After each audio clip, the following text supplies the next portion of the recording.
Buenas tardes. Para el evento del día de hoy vamos a tener interpretación de inglés a español y de español a inglés. Good afternoon. For today's event, we're going to have interpretation from English to Spanish and from Spanish to English. En un momento más se va a activar la función de interpretación. In just one moment, the interpretation function will be activated. And you would be able to, y van a poder ustedes seleccionar el idioma en el que quieren participar.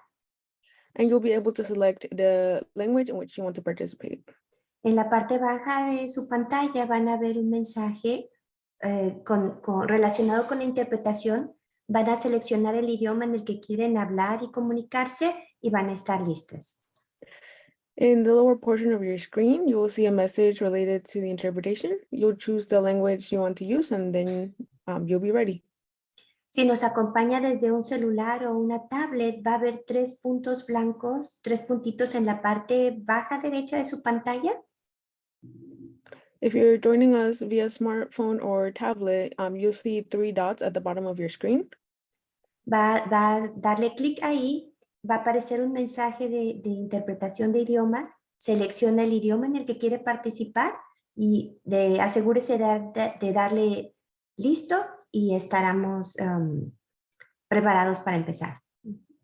So you'll click on those 3 dots, you'll choose language interpretation, choose your language, and then click done, and then you'll be ready to go. La interpretación va a ser un trabajo de todos. Les pedimos, ustedes pueden ayudar a los intérpretes hablando en voz alta, clara y un poco más despacio de lo que normalmente lo harían. So this interpretation has to be a group effort. So you can help us by speaking clearly and a bit slower than you usually would. Por favor, no use acrónimos, sino que use toda la palabra completa.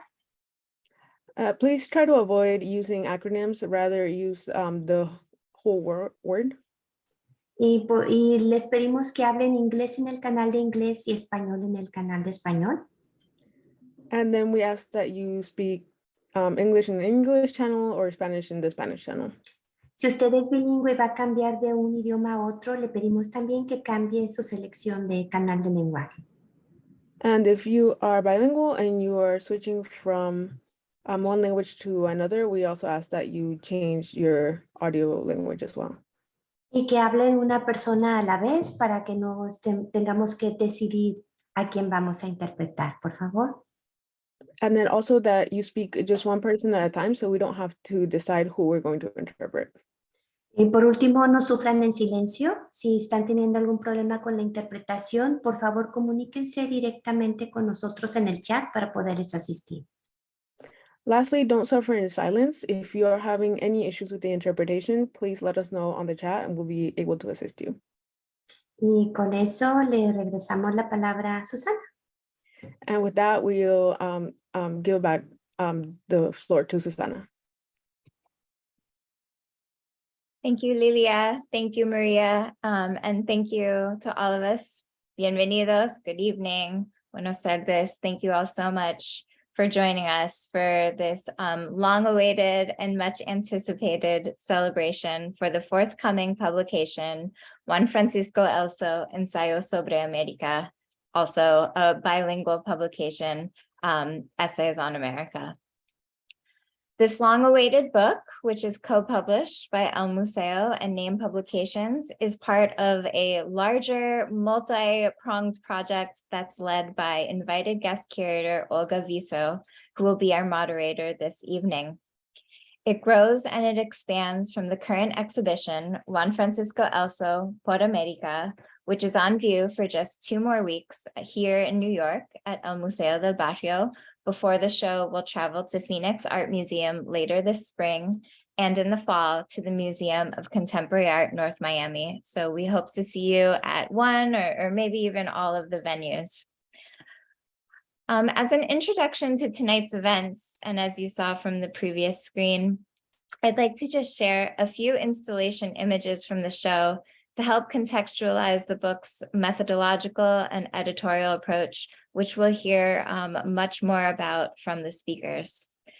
Born in 1956, Elso was active in Cuba and Mexico during the 1980s and perhaps become most widely known for the sculpture that you see on the screen here, Por América, a work that was presented for the first time at the Second Havana Biennial and is now part of the Hirshhorn Museum collection.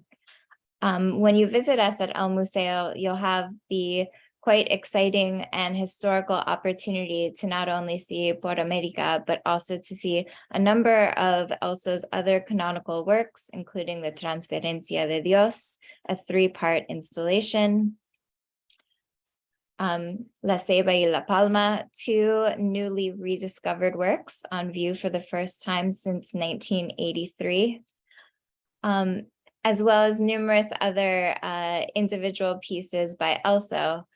For those of you who have had the chance to visit us, you'll know that Elso had a unfortunately tragic brief career, having passed at the age of 32 from leukemia.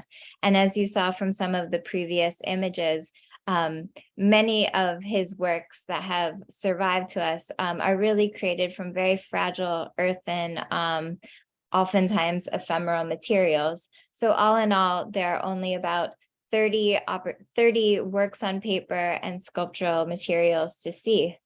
For that reason, and also to fully appreciate the impact of Elso's small but outsized in legacy career, at El Museo, you'll have the opportunity to view his work, in this case here, presented on the vitrine, in conversation with artists that he was both in direct dialogue with, such as his Volumen Uno peers, many of whom I hope are joining us today. You can see some of their work on the walls, Ricardo Bre, Jose Bedia, alongside other artists who may or may not have actually had the chance to meet Elso directly, but who we believe form part of his larger legacy. Some of these artists include Tiana Nekia McLaughlin, whose portrait you'll see here, and who also was introduced to Elso's work via this project, and who we were able to commission a second additional piece from. Again, this is another installation image that I wanted to share with the group. This is actually on the right, the snake and the bird, the pájaro que vuela sobre América and El Viajero are part of a series called the Essays on America, from which the publication draws its title. And finally, before I turn things over to our speakers, I wanted to thank the many lenders, artists, collectors, supporters who have been part of this journey with us. This project began when I first joined El Museo almost 5 years ago.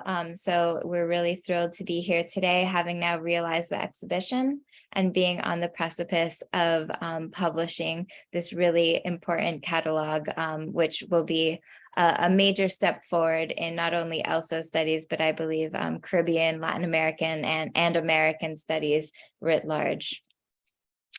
So without further ado, I'm just going to briefly introduce our moderator and speakers for this evening, all of whom have very long and lengthy and amazing biographies. So this is just a glimpse into some of their trajectory. Olga Viso, our moderator tonight and the guest editor of Juan Francisco Elso, Ensayos sobre América, is currently based at Arizona State University's Herberger Institute for Design and for Design and the Arts, and at the Phoenix Art Museum. Viso was previously executive director of the Walker Arts Center in Minneapolis and director curator at the Hirshhorn Museum and Sculpture Garden. Olga will be leading conversation. This order is slightly inverted. First, we'll be hearing from Gean Moreno, who is both co-director at Name Publications, which is based in Miami, as well as curator of programs at the ICA Miami. And I would also just like to acknowledge Gean's co-director, Natalia, who has been along the ride with us of this entire time, and I think is tuning in.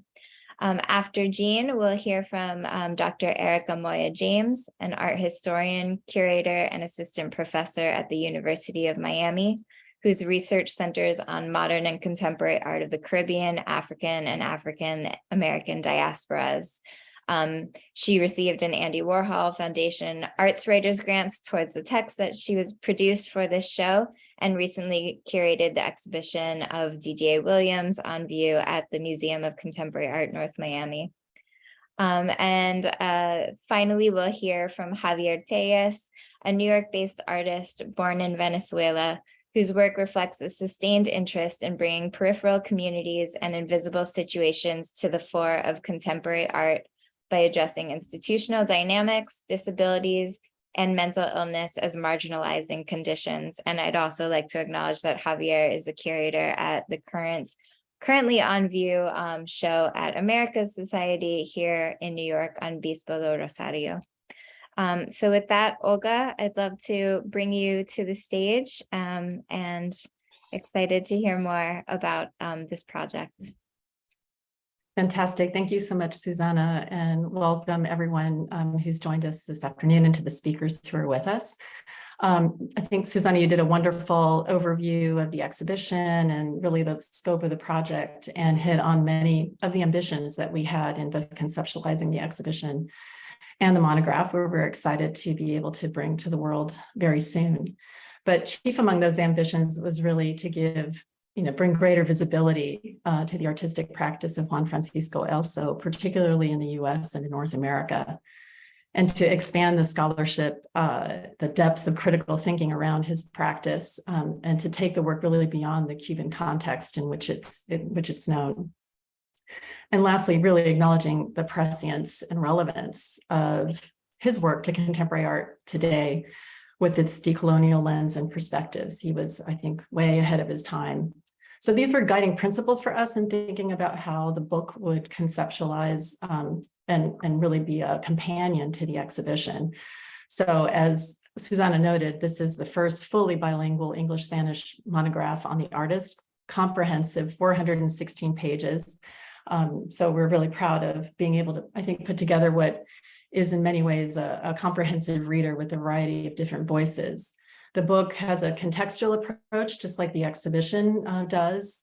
There's a strong focus on Elso's archives, which I had access to in my research, thanks to Warhol Foundation curatorial research grants. So a lot of rich material that hasn't been published before is included in the monograph. There was a strong dialogic relationship between artists across generations. There are many artist voices that are reflected in the publication. So I think it's very much an artist-centered publication that acknowledges past scholarship, but also brings many new voices. So I want to thank El Museo in particular, and Susanna most especially, for the partnership over the last 5 years in bringing this to fruition. Susanna has been just a very generative and committed partner in this, so I'm grateful for all of Susanna's efforts. And I want to do a shout out to the director of El Museo del Barrio, Patrick Sharpenel, who invited me into this project. And he, for a long time, has recognized the need for a wider and deeper study on Elso's practice. We've been talking about it for 20 years, or even more than that, to be able to bring it to fruition, something that would both bring the important foundational and authoritative scholarship on the artist from the 80s and 90s in dialogue with new perspectives for our time. So again, what we produced is a 400-page book in this, and our partner has been Name Publications, Gean Moreno, who's speaking part of this conversation today, and his colleague Natalia Zuluaga, co-publishers with El Museo. Gean and I connected very early on when we were first starting to conceptualize this project. As Patrick Sharpenel, we share a long passion for the work of this artist and bringing it to a wider public. But I think Gean and I both recognized and acknowledged when we started talking about how we might build this, and recognizing that when an artist dies young, as Elso was only 32 years old, with such a small body of work, the work is often mythologized, and in many ways, the kind of critical discourse around the artist becomes a bit ossified as well, right? It gets locked in time, kind of frozen in that moment where it becomes difficult to kind of get get beyond that. So I'm really grateful to Gean for his partnership, and I think creating, what is a really capacious framework and approach to the content that, like the show itself, it brings a variety of different voices, a multiplicity of voices, some 14 total. Susanna, maybe if we go to the next slide that highlights the contributors to the publication. Again, 14 voices brought to reflect on Elso's practice. And this includes past authors whose texts have not been translated into English language, written 20 years ago by Cuauhtemoc Medina in Mexico City. Rachel Weiss, who produced the last comprehensive monograph on the artisan 20 years ago, but it was not translated into English.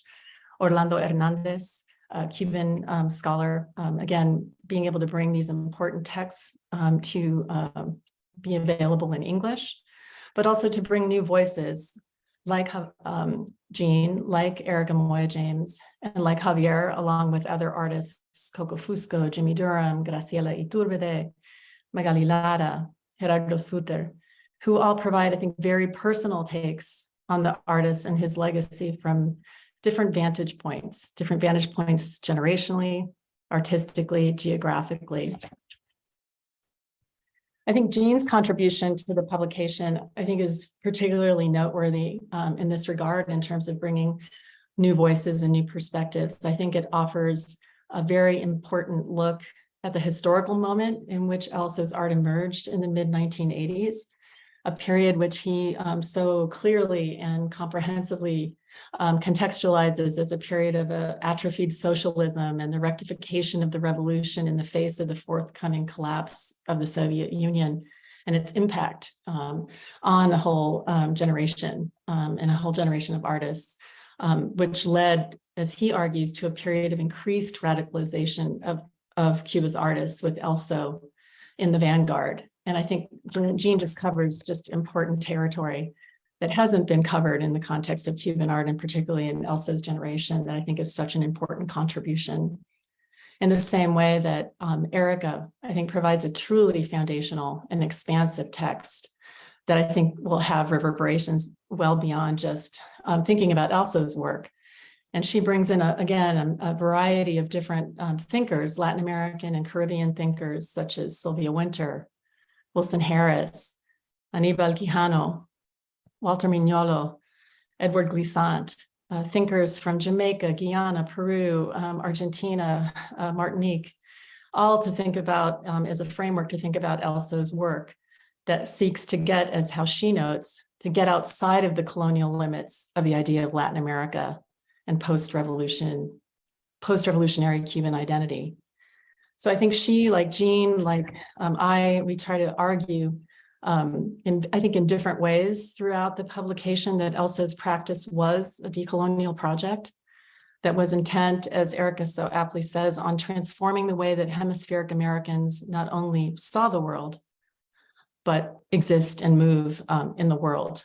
She talks about Elso's work as a work of repair and counterpoint, of critique and creation, and really embraces this notion of Elso's making of art as the Americas as the kind of epic narrative. So I'm hoping that as we move through the conversation, that you'll hear about these respective approaches that each of these contributors have put together to really create a very rich publication. So before I turn it over to Gean, Susanna, if we could go to the next slide, I just want to quickly acknowledge the publications that came before. When Elso, recently, after he passed away, there was an exhibition of his work organized at the Carrillo Hill that traveled to Boston to the MIT List Visual Arts Center to Cambridge. Small 16-page publication, an English version and a Spanish version. But that was really, really it, with an essay by Luis Kamnitzer. And then in 2000, really important, really the most comprehensive monograph to date till this moment by Rachel Weiss that was published in Mexico City through the university. And again, this is only in Spanish, but an incredible resource. And if we go to the next slide, just to acknowledge those scholars, and the publications that when I first became interested in Elso's art via working on an Ana Mendieta retrospective and talking to so many artists who knew Elso, it was really Luis Kamnitzer's New Art of Cuba, the Ante America exhibition catalog that Gerardo Mosquera, Rachel Weisz, and Carolina Ponce de Leon, which included Elso's Por América and Elso's iconic works. These were the central and core publications that one could even access information about Elso's work, and especially in English. Rachel Weisz later went on to publish another important publication where Elso features prominently.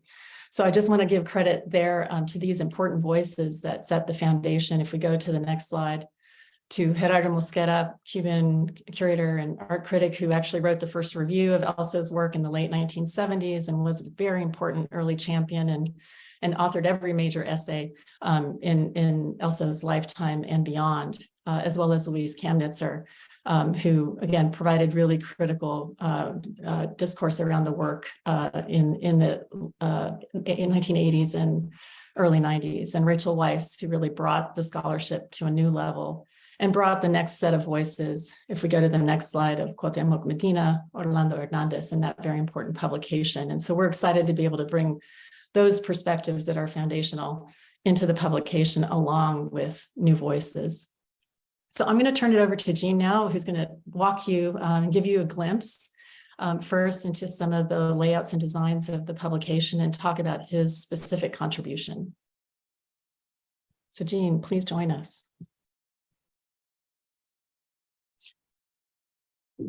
So I think I'm on. Great. I'm not sure if I'm on. I don't see myself, but hopefully I am. You're here, Gean. Thank you. Okay, great. So first of all, thank you to everyone. I mean, Patrick and Susana and the whole staff at the Museo, you've been great helping us find images and whatnot. And of course, to Olga, who invited me early on to be part of this project. And I think it was good that from early on, we envisioned it, with massive horizons that we had to work towards. So that's great. I also want to, second Susana and Olga and thanking Natalia Zuluaga, who's actually done a bit of the heavy lifting on this project. Once I was kind of invited to write something, I took a step back because there's always, a bit of that weirdness, being the writer and being the publisher. And she totally stepped up and has worked on this massive, great book. So in terms, lastly, I would like to thank Practice, our design studio that we work with. We're like great partners and come with great ideas. So the way I think I'm glad that Olga, you ended up with these slides of all these guys who'd work on Elso before, because I think one of the things that we thought of from early on was that we were, the catalog was going to be this kind of revisionist or oppositional kind of text to what came before. It was rather going to collect it all and then try to find new pathways from there. And I think this is kind of what we did. We took all the scholarship that had been produced, we translated it, so it's going to appear. It's a great section on everything that was written between 1990 and 2000 in those books that you showed.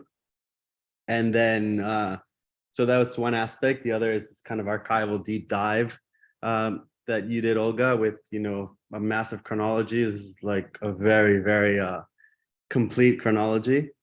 And then we saw, I think, two ways to find peers and younger artists that relate to Elso. So the book has a series of reflections with people who didn't necessarily, all of them know Elso. Some of them did, some of them, but in different capacities. So some were his students, some were his partners, some were his generational peers, and then some were just artists of near his age or maybe a little bit younger who kind of ran into his work. So Javier, who will chat with us later, I don't think he ever met Elso, but I don't know, Elso shook him somehow. And then the last part of the book, which is the contextual part with younger artists, I think this is a way that we wanted to reflect Olga's curatorial process of trying to figure out where the legacy of Elso manifests in younger artists and his peers. And I think this is, so I think in this way it's very complete. the book. And I think hopefully it's one of these books that whoever works on Elso from now on has to go through, right? We aspire to books, like Juan Martinez's Cuban Art and National Identity, and Luis Kamnitzer's New Art of Cuba, and Abigail McEwen's Revolutionary Horizons, just kind of these threshold books that you have to cross if you want to keep working in this field. So hopefully we achieve that. I think we've put in a big effort to do so. And I think, when you have the book in your hands, you'll feel it. I hope so anyways. Okay, so that's a quick overview, and we can flesh it more out during questions. And so when I was invited by Olga, after we started kind of conceptualizing all this, and she said, well, you seem to have some ideas. Why don't you have a go at an essay? And so what I kind of always wanted to do, so I think the previous scholarship on Elso consolidated very fast. There was like a reading of his work around mythical structures, about American mythologies, about the cross sections of the cosmologies of the African diaspora and the cosmologies of like Native Americans. And this very quickly, I think, filled the space. There's some outliers, Luis Kamnitzer wrote about labor in one of his essays and this sort of thing. But it just felt like that filled the room, right? That was it. That was how you read Elso.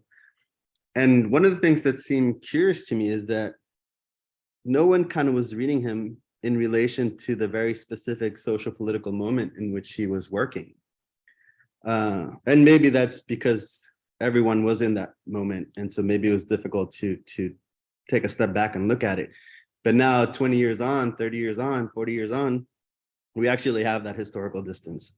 And so the first thing that seemed kind of interesting to me was that what most writers claim was his first really, really mature piece, the Essays on America, were actually produced the very same year in which the Cuban Communist Party declared that they've entered a new historical sequence, which is known as the process of rectification of negative tendencies and past errors. So this was the kind of moment in which the Cuban Communist Party decided that it was the end of the Soviet influence, and they were going to reclaim the kind of unorthodox, organic, revolutionary processes that prevailed between 1966 and 1970. And so I think that in some way, Elso, like any artist, is not, not guarded from having these kind of shifts, these social political shifts, these social determinants somehow mark their work. And I think what I claim in the essay is not that Elso was somehow directly responding to the moment he was living through, but I think the moment was marking his work in some way. And so I thought that my task was to figure out how. And so the way I read this was a particularly important moment is when Gerardo Mosquera says that he finds Tatlin's flying machine registered in El Pájaro que Vuela sobre América. So it was, I thought it was quite interesting to find a Soviet residue inside a work that on the face was about the shamans of America and these mythical stories. And so I wanted to know why this Soviet reference was somehow deposited there. And so just kind of through that lens, I started reading back and trying to figure out what was it that the Soviets actually did in Cuba and how that read to a generation like Elso's. And furthermore, what did it mean to turn away from the Soviets and want to have this rectification process that goes back to earlier ways in which the revolution unfolded, which to me kind of read as a bit of a farce. If the revolution had become this kind of Soviet modeled social structure, there's no going back. So there was this farcical moment, which I think is what in Elso and his generation and the generation that follow registers in some way. And it's also what I think propels some of their misbehavior and radicality, their kind of institutional takeovers. So this is kind of the gist of it. I mean, we'd be here an hour if we try to go through the details, but it'll be there in the essay. The only last thing I do want to say is that, when you kind of call up machines and machine references in Caribbean art and in Caribbean culture, I think you're always calling up the machine of the Caribbean, which is a sugar mill. So I think if in doing that, I think what Elso does in some way, or allows us to do, is to think of this machine that hasn't been destroyed, right? The sugar mill and the social relations of the plantations somehow still guide Caribbean societies. And in doing that, I think what he also lets us claim is that the emancipatory project does not belong to the Cuban Revolution. The Cuban Revolution was a moment that tried to embody it, but it is the emancipatory project that is the big thing. And this, I think, lets us open up to kind of futures, I don't know, of justice that are no longer bound to that revolution. So I think that's my presentation. Jean, thank you. I mean, your essay has just such rich context and brings together so much, just so much rich facts and specifics that I haven't seen all in one place in relationship to artistic practice. So thank you for that contribution. And I think you argue so well that, you know, Elso's work, you think about it as a report from the ground as opposed from the cosmos, which is very much how the work is always situated within that kind of larger sense, which is not inaccurate, but there's all this other rich dimension, right? That so much of Elso's work is both and, right? It can hold the cosmos and it can hold the specificity of place and context. It can be both creation and destruction. It can be both rejection and embrace. That is what's so brilliant about Por América and his Martí sculpture and so many of his artworks is its ability to hold like all those multiplicity of perspectives all in one. And I think you really, really do that brilliantly in understanding Elso in the context of his own time. Yeah, we can chat more in the Q&A, but I do think one of the things I want to say is I don't think that all the cosmological readings are wrong or not super interesting and super relevant. I just wanted to open up, you know, take a crowbar and open up a little bit more space to think of this, as you said, right, as a report from the ground, from the material conditions in which it was made. So yeah, we can chat more about that. Well, and I think that like that crowbar into like more expansive thinking is a great segue to Erica and what her contribution has brought to the book. Much thanks to you, Jean, in really introducing me to Erica and her practice. And I'd say apart from her exquisite essay in the publication, Erica also helped moderate a panel with other scholars and helping when I was first conceptualizing the show and thinking about creating this contextual approach. So Erica, thank you for being a partner along the way. And I know that thinking about Elso's work has had reverberations for you in your thinking about your work with other artists as well. So I'm hoping you might share with the group what it meant for you to be invited into this project and to contribute this essay and how it's impacting your scholarship in the important work that you're doing since writing this essay for us. Okay, thank you, Olga. Thank you, Jean and team. I should say that when I received the invitation to write on Juan Francisco Elso's work, I was over the moon. That sounds, you know, I was just so happy. I had loved his work since the moment I first encountered it. And it had a kind of pull, you know, a kind of pull that one doesn't always understand, nor does one often get the opportunity to figure out why a work of art moves you in a particular way or touches you, if I can say that, you know. But with the invitation, I was given this chance. And when the invitation came, I had recently finished a piece that became very important, to my thinking about Cuban, about Caribbean, about the arts of the Americas in the world. And it happened to be on Elso's friend, very close friend, Ricardo Bray.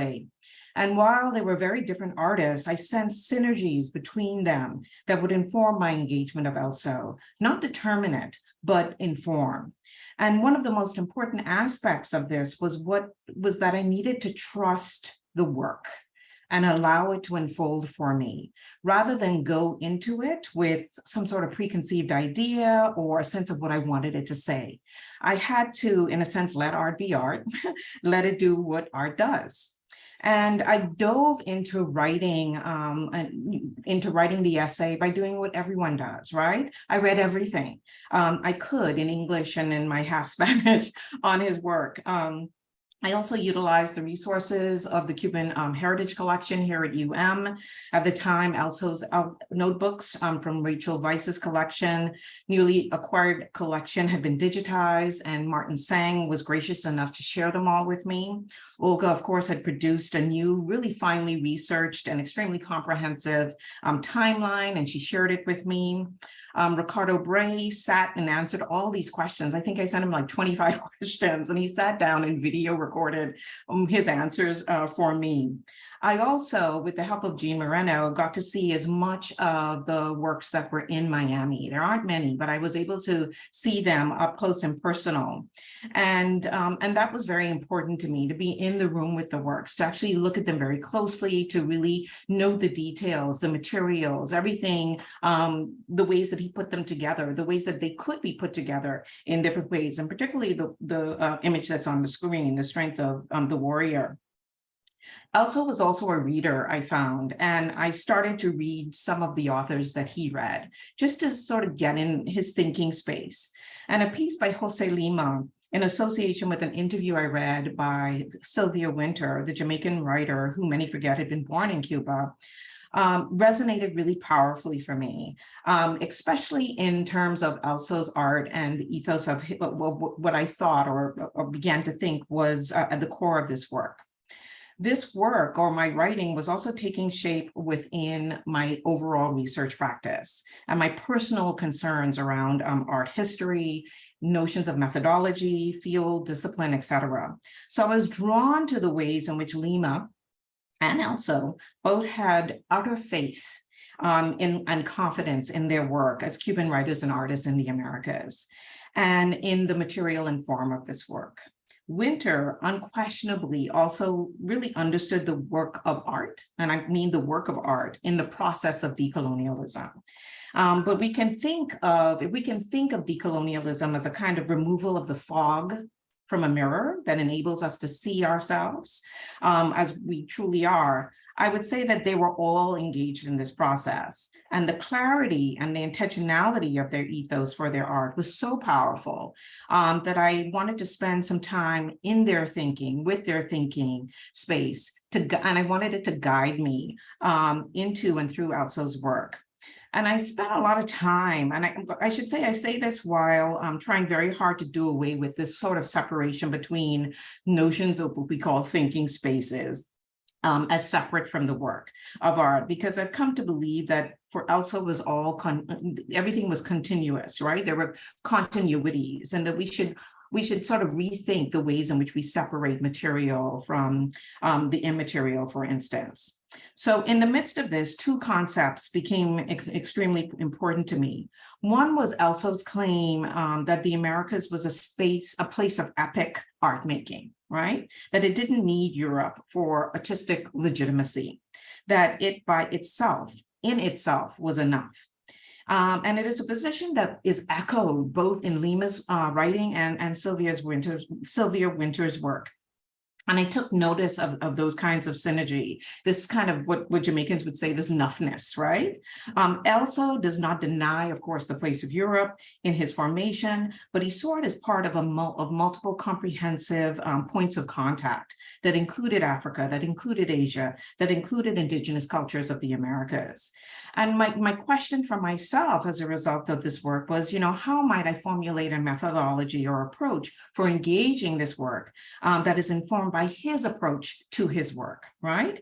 And my challenge was to take him at his word and respond to the work itself, attending to how it oscillated from my vantage point within the Americas, a place imbricated by Africa, Asian, European languages, materials, cultures, philosophies, and art.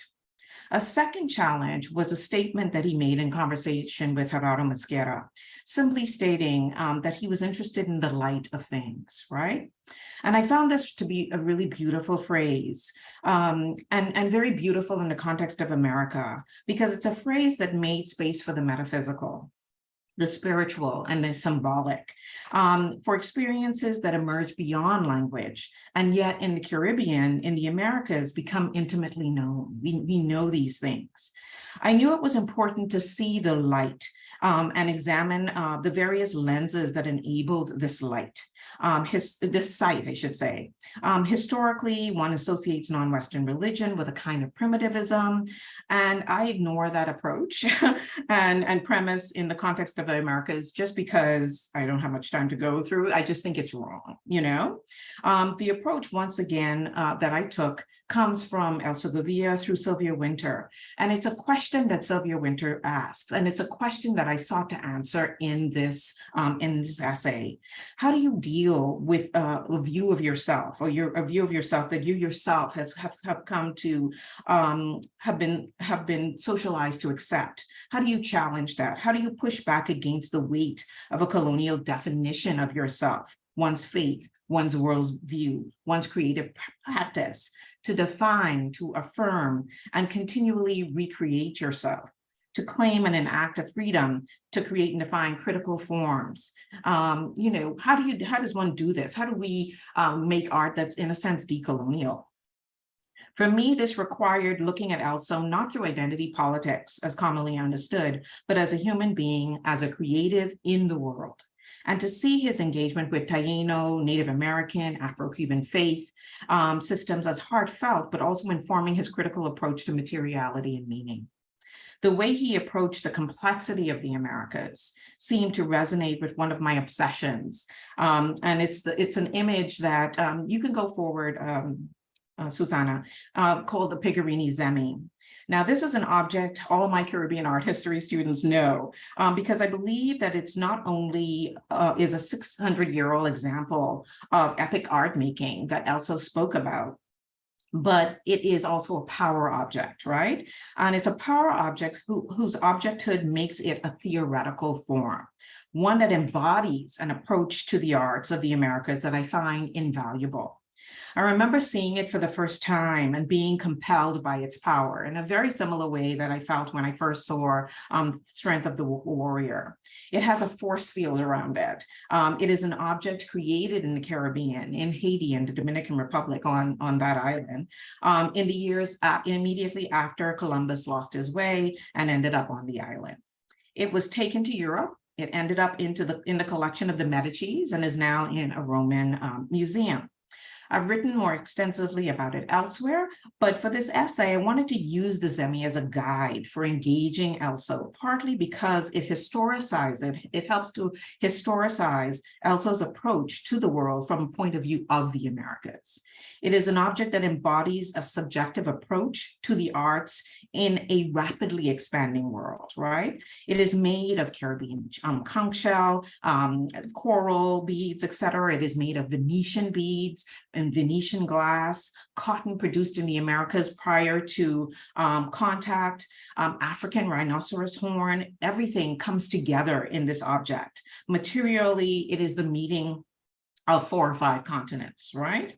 But while its technique, its form remains very Taino.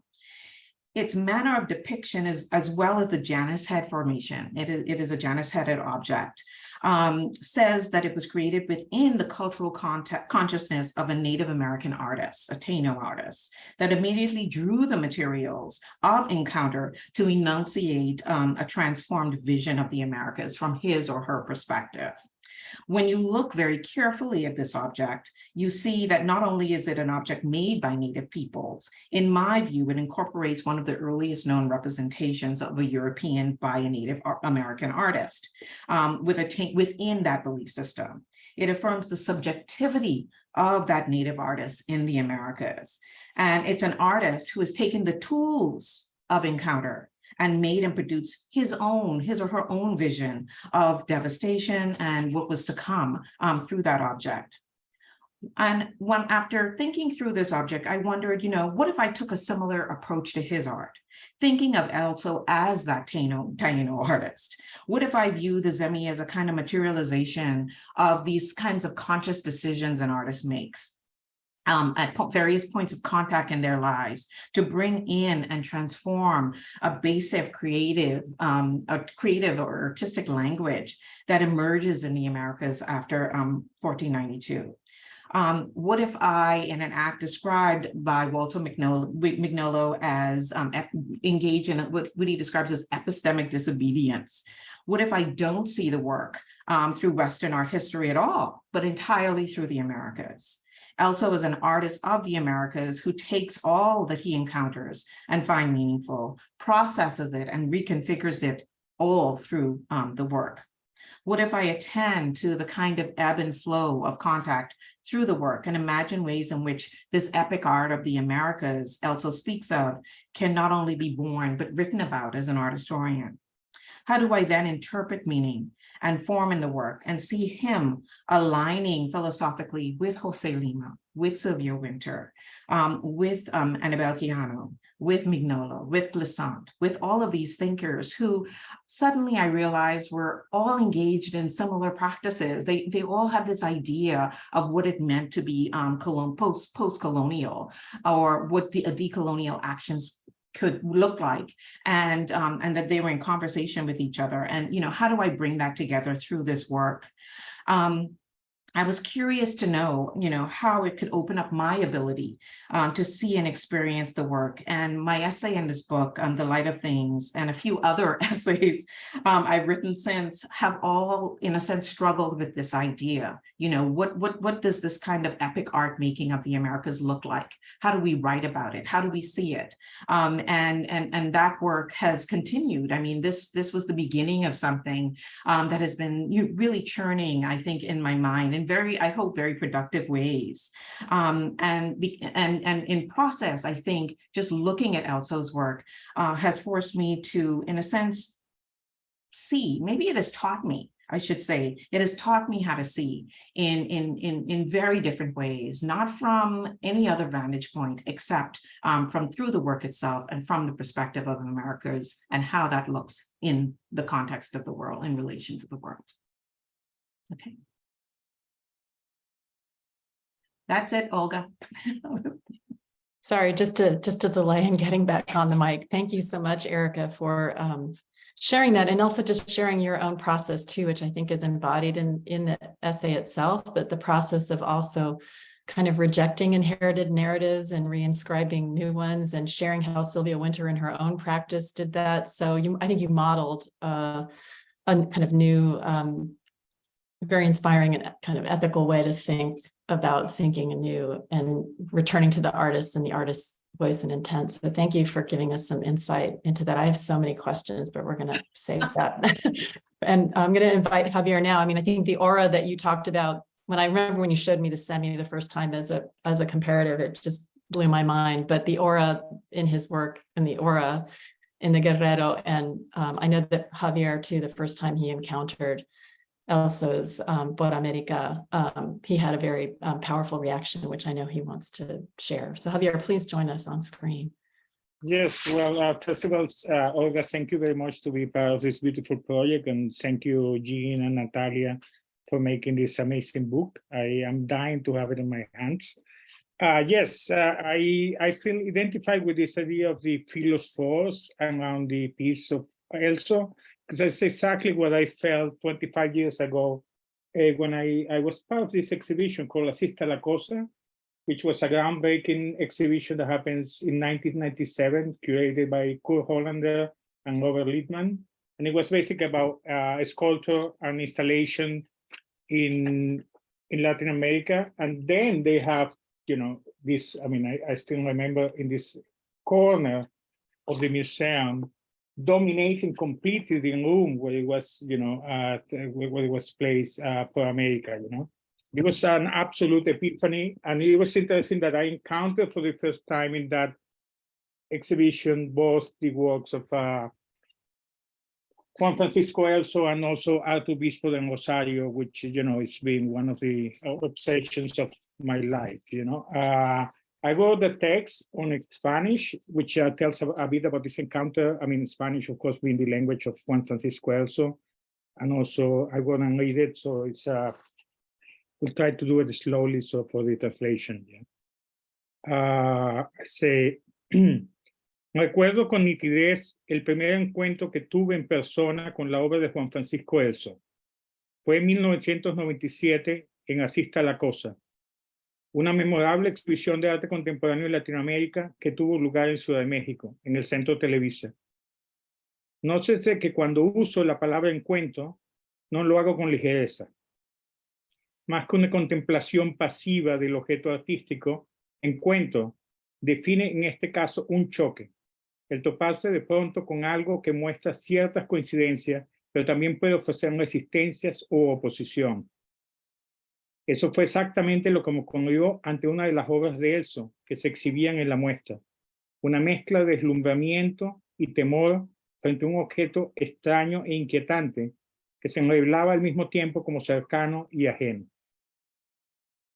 Se trataba de una escultura tallada en madera cubierta parcialmente de tierra que imponía su enigmática presencia no solo en la sala donde era exhibida, sino en el museo entero. La obra representaba la figura de un hombre armado con un machete, que era fácilmente reconocible como el poeta y prócer cubano José Martí, figurado como un guerrero, con el cuerpo lacerado y aguijoneado por ornamentos que asemejaban brotes de sangre o retoños vegetales. Los ojos de vidrio incrustados en la madera y el cabello artificial le otorgaban vida al objeto inanimado, que parecía avanzar desafiante hacia el espectador.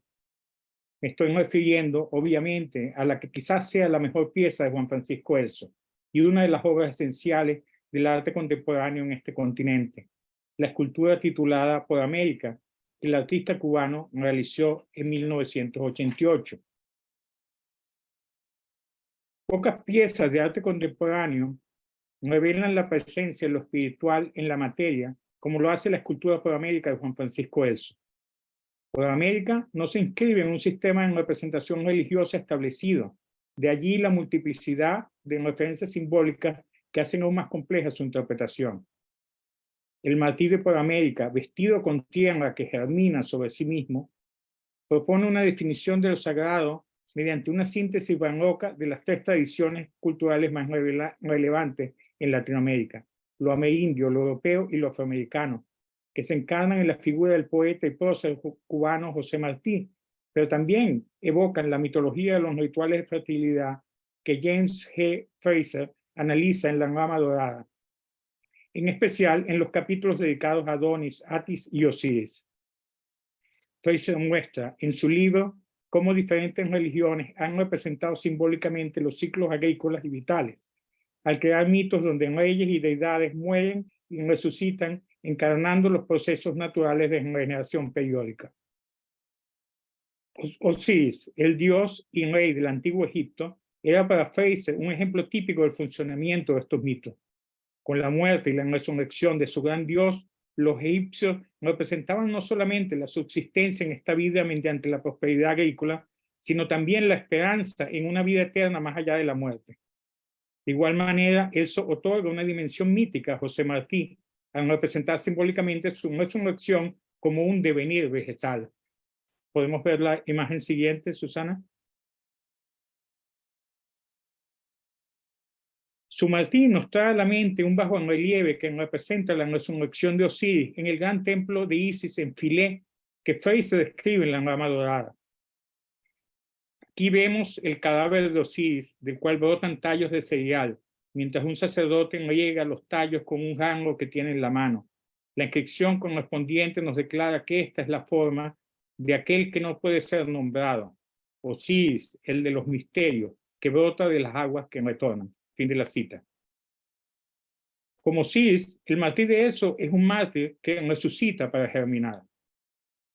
La obra de Elso, y en particular Por América, representa similitudes en muchos aspectos con la obra de otro artista singular del continente americano, Paul Thek, que también era lector entusiasta de La Rama Dorada. A pesar de las obvias diferencias formales y conceptuales entre Thek y Elso, podría ser relevante indagar el modo en que ambos artistas tejen los mitos de la muerte y la resurrección en sus obras, y cómo éstas se relacionan con sus respectivos contextos históricos. Pienso en particular en dos autorretratos que Thek realizó a fines de la década de los 60 y que podrían compararse con Por América en muchos aspectos. La instalación de Tom, La tumba, de 1967, y la escultura titulada Fishman, Hombre Pez, de 1968. Podemos ver la imagen 3 y 4. The Tomb, que vemos acá, conocida popularmente como Death of the Hippie, muerte del hippie, fue concebida por Teck como un monumento funerario a su propia persona. El elemento central de la instalación era una efigie de cera de tamaño natural que representaba al artista como un cadáver con los dedos de la mano derecha cercenados, los ojos cerrados, la lengua teñida de azul y vestido con un traje rosado adornado con joyas. La pieza, que desafortunadamente desapareció después de exhibirse en Europa y Estados Unidos, tenía un carácter perturbador debido a su extremo realismo, el cual adquirió un tono aún más siniestro cuando el espectador se percataba de que los dedos mutilados de la figura colgaban dentro de una bolsa cerca del cuerpo, como si fuesen ex voto o parte de un sacrificio ritual. Luego de mostrar la figura del hippie muerto dentro de una pirámide truncada en forma de zigurat, Teck decidió exhibirla en presentaciones posteriores en el cajón de madera que se había usado para su transporte, rodeándola de bulbos de tulipanes germinados. Esto que añadía un componente de fertilidad al ritual funerario, al evocar el mito de las deidades de la vegetación, como lo hizo también Elso. Vemos la siguiente imagen. Teck desarrollará aún más este tema en la escultura Fishman, realizada en 1969, que podría constituir un paralelo también a la pieza de Elso, Pájaro que vuela sobre América. Esta pieza, Fishman, realizada en 1969, consistía en un molde de látex de tamaño natural del cuerpo desnudo del artista, cubierto con peces hechos del mismo material, que colgaba de un árbol como si estuviese volando. Si The Tomb era una puesta en escena de la muerte ritualizada del artista, Fishman nos presentaba su resurrección como una epifanía. The Tomb y Por América reflejan de manera magistral el zeitgeist de la época en que fueron creadas, al mismo tiempo que señalan de manera visionaria la fuerza la futura transformación de una era. The Tomb era una elegía al Flower Power, que antecedió por 1 o 2 años a la muerte de facto de la década de los 60, que para muchos se demarca simbólicamente por la política del law and order del presidente Nixon, los asesinatos de Charlie Manson o los sucesos trágicos ocurridos en el concierto de Altamont cuando el Summer of Love se convirtió en un invierno escalofriante. The Tomb es, como dijo Mike Kelly en su memorable ensayo sobre la obra de Paul Teck, un santuario al antiamericanismo y al antipatriarcado. Sin embargo, las obras nos hablan un idioma americano, un idioma sucio y vulgar. Lo hace ya que interpela a aquellos que tienen miedo de los sucios y de los ordinarios y que son también sus enemigos. Son estos los que han encasillado como sucio y ordinario a los demás. El hippie muerto es una señal del disgusto y del odio de los Estados Unidos hacia la alteridad cultural. Fin de la cita. Por América fue producida a mediados de los 80, aún siendo una década de relativo bienestar en Cuba, fue también el momento en el cual el proyecto social que representaba la Revolución Cubana empezó a ser cuestionado masivamente en la isla. No hay que olvidar que entre abril y octubre de 1980, más de 125,000 cubanos salieron de Cuba en lo que se ha llamado el éxodo de Mayel, uno de los grandes movimientos migratorios del siglo XX, que mostró al mundo la realidad de lo que realmente acontecía en la isla. Si The Tomb fue un requiem a la utopía de la contracultura que anunciaba el fracaso total de las aspiraciones de transformación social de una generación en Estados Unidos, Por América puede ser entendida como un dies irae que pronostica la crisis del llamado periodo especial en Cuba. A pesar de estar ancladas en sus respectivos momentos históricos, Por América, al igual que Fishman, se caracterizan por la ausencia de referencias temporales, por lo cual las figuras representadas en estas esculturas parecen habitar un tiempo cíclico que escapa a toda cronología. La historia, según Elso y Teck, es un retorno periódico al tiempo mítico de los orígenes. Su épica es la de la historia considerada como teofanía. Al contrario de aquellos comentaristas que han visto al mártir de Elso como un héroe revolucionario, muy al estilo de la construcción oficial que el régimen cubano ha elaborado el prócer, fundamentada en el materialismo histórico, es muy lícito pensar que Elso concibía a Martí como un héroe místico, que escapa a las lecturas teológicas de la historia. Un héroe, sí, pero un héroe que representa los ciclos de nacimiento, muerte y resurrección. Gracias.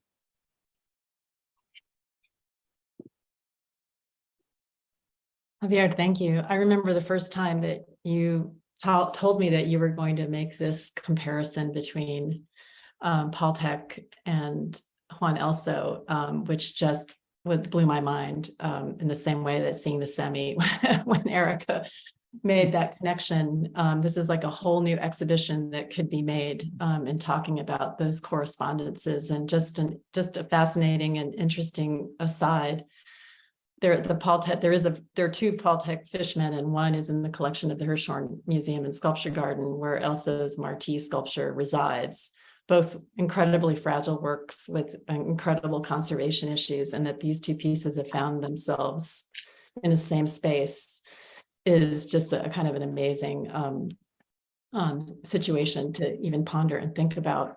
But I think what I found so compelling in your text, Javier, and maybe I can ask my other panelists to join, because I think we can open it up to conversation with each other, is that I think you argue so strongly that, while Elso and Thek didn't know one another, and the works, are 20 years apart, each one was responding to very specific social, conditions, and in a very particular political moment, a particular generational moment. And in many ways, the way that Gean talks about, it's a kind of reflective of this report from the ground, and the intensity of the sociopolitical conditions of those time periods, and drawing those parallels was just so rich in terms of thinking about their practices together and each contribution.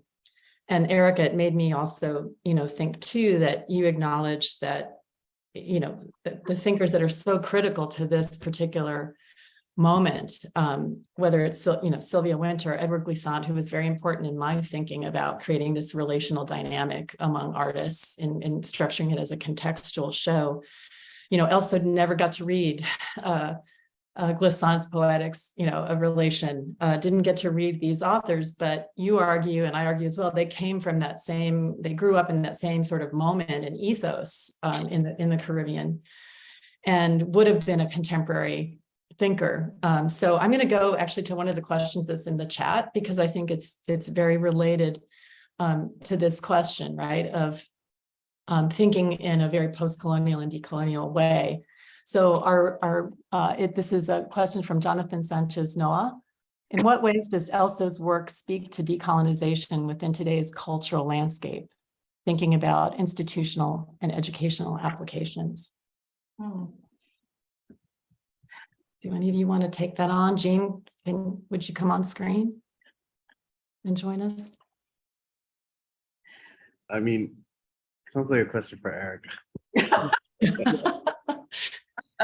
I think everything about Elso's work is decolonial, is about takes a position in that he was interested in crafting something not I think in opposition to what he was taught and told.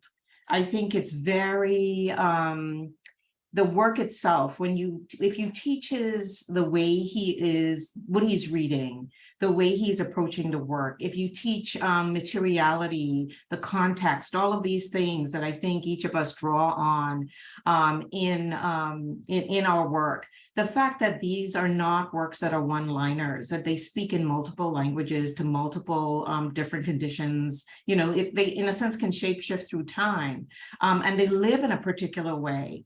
If you think about the work itself as a kind of episteme, a way of knowing, you, in a sense, can that act in itself becomes a sort of decolonial act, because it is historiographical. It is emergent in the space that it exists, and it's thinking of the space of the Americas, all of the divisions, all of the different ways we're thinking, as not as something.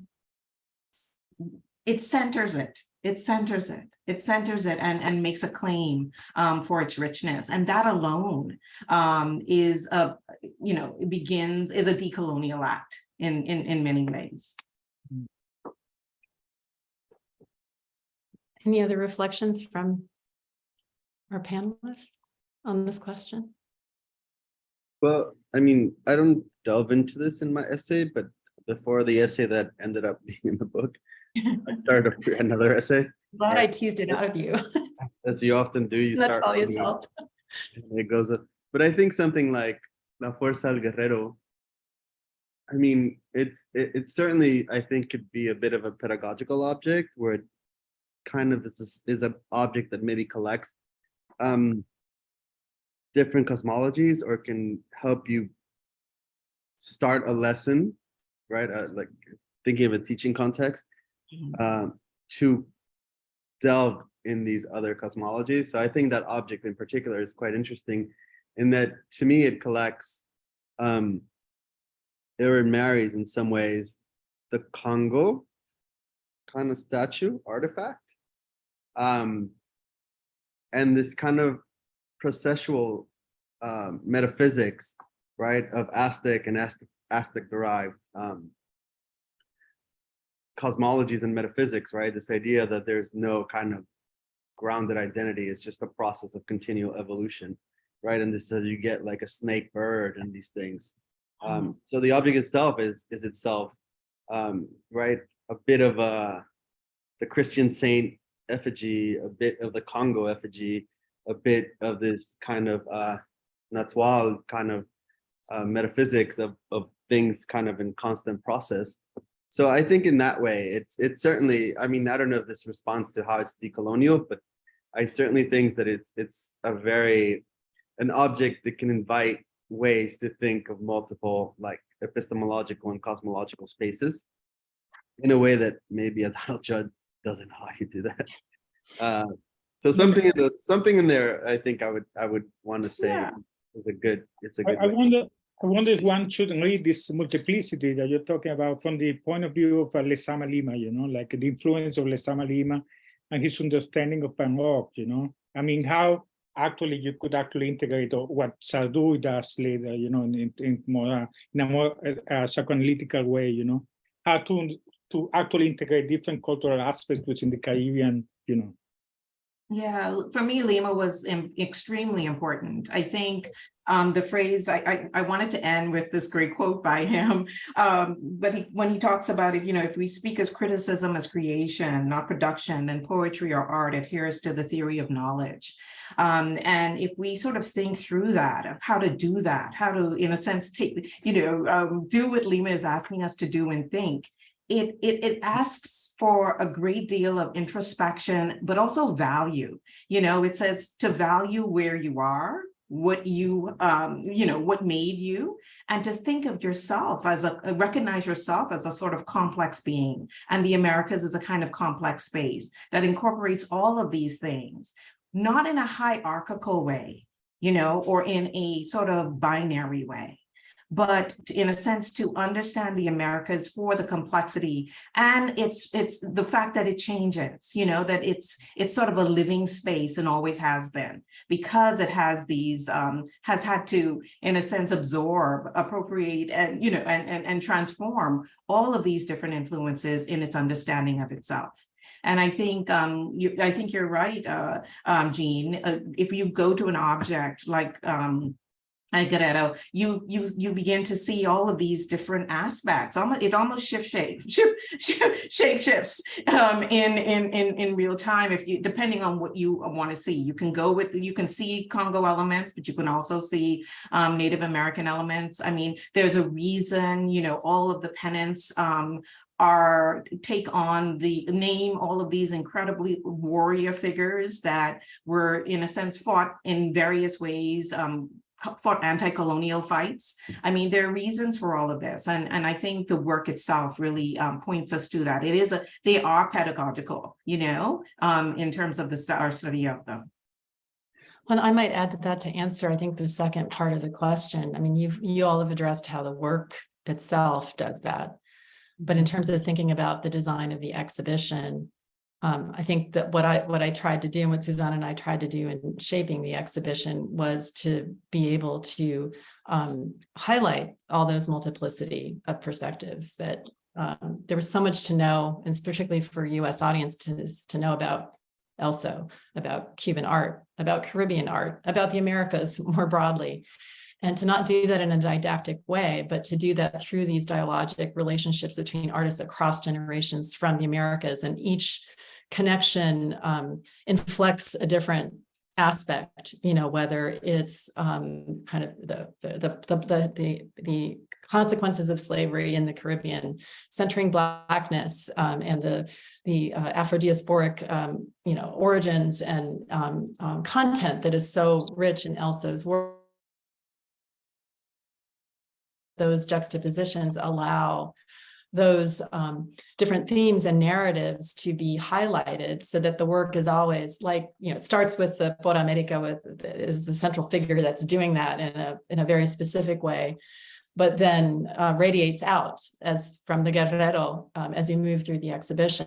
And I think we've tried to do that with the programming and in the approach to the catalog too, is that at least with the exhibition, I wanted people to feel those connections, not necessarily have to read the connections, because so much about Elso's work is about feeling it, right? And seeing it. And which is, I think, the point that you've emphasized, Erica, about just letting the work be directed by the work itself, was also an approach that I think is thinking differently about exhibitions. And I would say I'm also, in thinking about the exhibition in its presentation in New York at El Museo del Barrio in East Harlem, is very different than taking it to Miami or to bringing it to Phoenix, Arizona, and originating it in New York, and in a part of the city with such a strong Caribbean community. It was really important to be able to reflect the complexities of not just the Cuban experience, but the Caribbean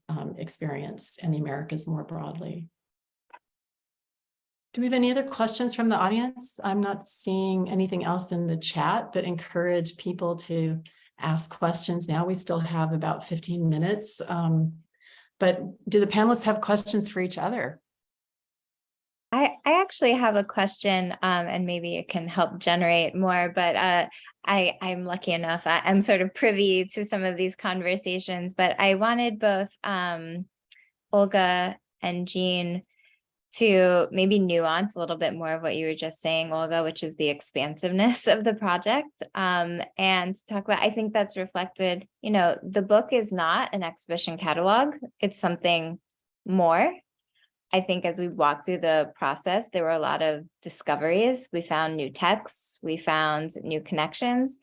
And I'm just curious if, from the perspective of the co-editors, if you can kind of talk about how the book changed and became what it is today, with all of these different materials, with the reflections, with new scholarship, with, not just historical text translated for the first time, but also, finding archival resources that we weren't aware of before.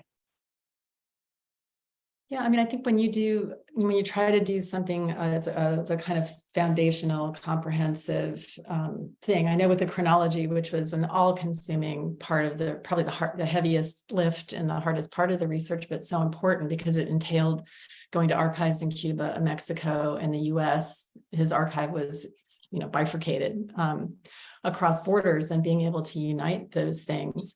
You try to create a kind of baseline of information that you hope will be important and generate, all new scholarship and new ways of thinking. So, thinking about Paul Tech in relationship to Elso's work, like, wow, that's like a whole other avenue, trajectory to explore. So much bringing in other thinkers, as Erica does so, profoundly, like it just opens the door to so much more thinking about the work and its relevance, and the way that Gean has just unpacked the whole Cuban context in a new way. There's so much to build on. So for me, that's what's exciting about putting something like this in the world, is that then it can generate and invite whole new ways of thinking. Gean, I don't know what you would add to that.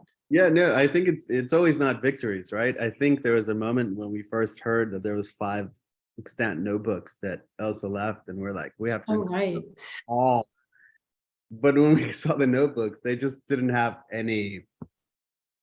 They just had moments, right? It wasn't like it would just been a lot of space if we put all 5 notebooks. So there's things like that as well, right? Where you're like, oh, we found the golden nugget, right? These notebooks, they're going to reveal everything.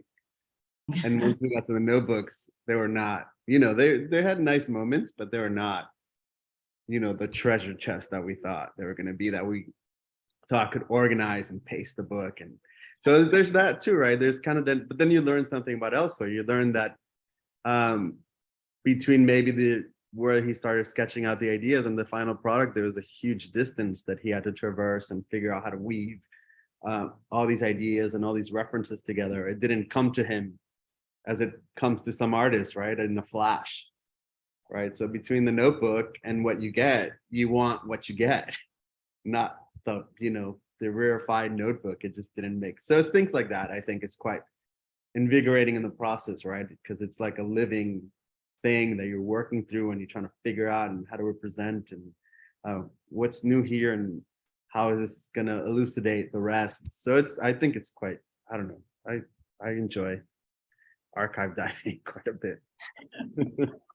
I like what you mentioned about like sort of it remains elusive, right? And as we approach the end of the show, being in that moment together of installation, handling these works, Olga, that, I don't think we're that familiar necessarily to public collections. And now being here a week and a half out, I realized a couple of weeks ago, I have more questions now than I did, 6 weeks ago, 12 weeks ago. The layers just keep revealing themselves. Yeah, and those layers, it's been interesting just to hear responses of people's reaction to the show, of those layers, both from people who are familiar with the work, who thought they knew the work, or some of it, some people said that work lived in legend, and then to be able to see it, and then to see it in context with other artists. I don't know if this is maybe too big a question for Erica. It could almost be the topic of another talk. There is another point that you mentioned, when you really spend time talking about at the beginning of your essay, where you talk about Elso's conceptual imagination as a manifestation of Caribbean modernism. Mm-hmm. And you make this distinction. I'm involved in an entire modernity. I'm involved with an entire project on Caribbean modernism right now and what that means. And for me, increasingly, someone asked a question about Paulo Monte and the influence of the African diaspora, Ocha and Ifa, on his work. And I think all of that, I should tell that person that it's central to my thinking of the work, and also my thinking of Caribbean modern forms and modernism itself. I do not think of Caribbean modernism as a kind of in the same way as we do European modernism, for instance. I think of it as a phenomenology, something that happens that is not time bound and is generative. And I think of the ways in which Elso sort of thought about the work itself and the work and what his work manages to do. Here we are, almost 40 years after his death, or 30 years after his death. And we can these works still live in a particular way and have been able to have a life of their own, like the life of the object has extended. And to me, that generative element is a characteristic of a sort of Caribbean modernism, something that is not temporally bound, something that is generative and is able to live, almost like language. Another sort of Caribbean modernist expression of Caribbean modernism, I think, is Haitian Creole, for instance, the kind of language that changes and shifts and lives as time goes on. It's not the same as 10 years ago. And, we don't think much of it, but I was having a conversation with one of my translators the other day, and we were talking about, how it is an ungendered language. And if we really paid attention to it, maybe you could teach us a little bit about the ways of how we could navigate this modern form. I mean, this contemporary world. But it is that kind of modernism in that sense is in a sense what Lima talks about. It's criticism as creation. It's this ability or the ability to see art and to make things that have a particular work and life in the moment, but also is able to transform and rise in a sense to the occasion by changing form and continuing to reinvent itself through relation, through Glissantian relation, et cetera. And yeah, as time goes on, and the value for those objects are, like I said, are not time bound. They do work, so yeah, for me, and it's a big thing, and I'm still thinking about this, but once again, Elso's working on Elso, reading Lima, reading some of these authors together and realizing that they're talking to each other. They may not have met each other, but there is a certain something that they're reaching for that I think that we need to be attentive to, and whether it's coming through poetry or fiction or, even in some cases, exhibitions and visual art, maybe we need to think across, intersectionally across disciplines and dimensions to see what's being asked of us. But yeah, so it's a generative form, not time bound. Yeah, it is the Glissantian cos monde, right? It is that transcultural world that's being instantiated and shifting and moving all the time, which is such a wonderful way to, I think, maybe bring a close to this, Susanna, as Erica, your dog, just walked past. Maybe it's time for dinner. Yeah, Georgia said it's enough, right? Yeah, I mean, I was gonna also pick up on the pushing against being time bound, but unfortunately, I think today we are still time bound, or in Zoom world we are at least, and so just thank you to all of you who have attended. The book is in process, reaching its destiny at the printers. So please, if you'd like to pre-order, we hope you'll visit us online at La Tienda or in person.